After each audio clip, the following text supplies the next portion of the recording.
Abayizi bano babanguddwa mu bukodyo obw'enjawulo mu kuzikiza omuliro naddala ogwo guba gukutte ku bizimbe waggulu nga bakozesa ebyuma n'empiira z'amazzi.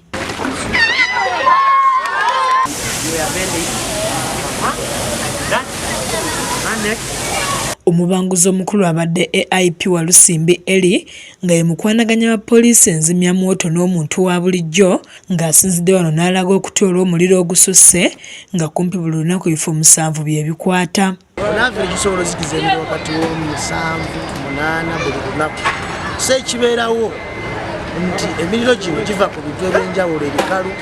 Ayogedde ku bisinze okuvaako omuliro okukwata amakolero n'amasomero n'abaako byanokolayo ebirina okukolebwa mu bisulo by'abayizi okusobola okubataasa singa omuliro gukwata. Fiizi ennene bagezeeko okuzaawulamu zireme kubeera nga kiringa kihoolo kuba bwejjejja lumu n'ekirala nti bwe tuba tusiiga langi tukozesa langi ey'amazzi tali y'amafuta tegezaako okuzikiza oba okugezaako okukendeeza ku bulabe okusobola omuliro guba gukutte.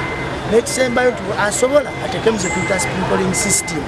Walusimbi ategeezezza nti okubangula abayizi n'abakozi mu makolero kya mugaso okusobola okutaasa eggwanga. Nkata Muhammad owa One Scouts Uganda nga yakulembeddemu enteekateeka y'okutendeka abayizi n'abasikawutu agamba nti bakikoze okutaasa bizinensi n'obulamu bw'abayizi abafiira mu muliro. Agasekendwe n'aga primary agabulayo gonna gasobola okuba nga gasobola okwegattako ku mukaaga. Enkola eno eyamba okulabika nti nno omwana bw'abanga afunye obuzibu asobola okuyamba munneewe. Tujjukira omuliro ogwakutte ku Sunrise Hotel, omuzadde yabadde eri naye ng'omuzadde obwongo obw'okulabika nti yeetaasa tabulina.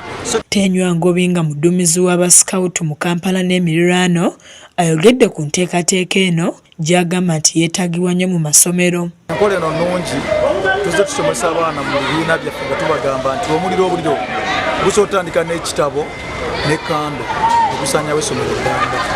So omwana we atafuna kubangulwa okwo engeri gye basobola okupreventingamu omuliro ogwo tuyinza okukozesa essomero eddamba. Omuliro mu masomero n'amakolero gwafuuka baana baliwo nga gye buvuddeko gwakwata wooteeri ya Sunrise mu Kampala kw'ossa n'ogwo oguzze gukwata amasomero ag'enjawulo. Nga bubasanze mu mayumba gaabwe babayigiriza obukodyo bw'okubanga babikka singa sirinda gy'ofumbisa ekwata omuliro okola otya okubanga ogizikiza omuliro egukusanga oli mu dormitory okola otya okugufulumamu. Learned a lot about it and I know if we have the equipment like and to learn how to give first aid to a person who has got burnt by fire.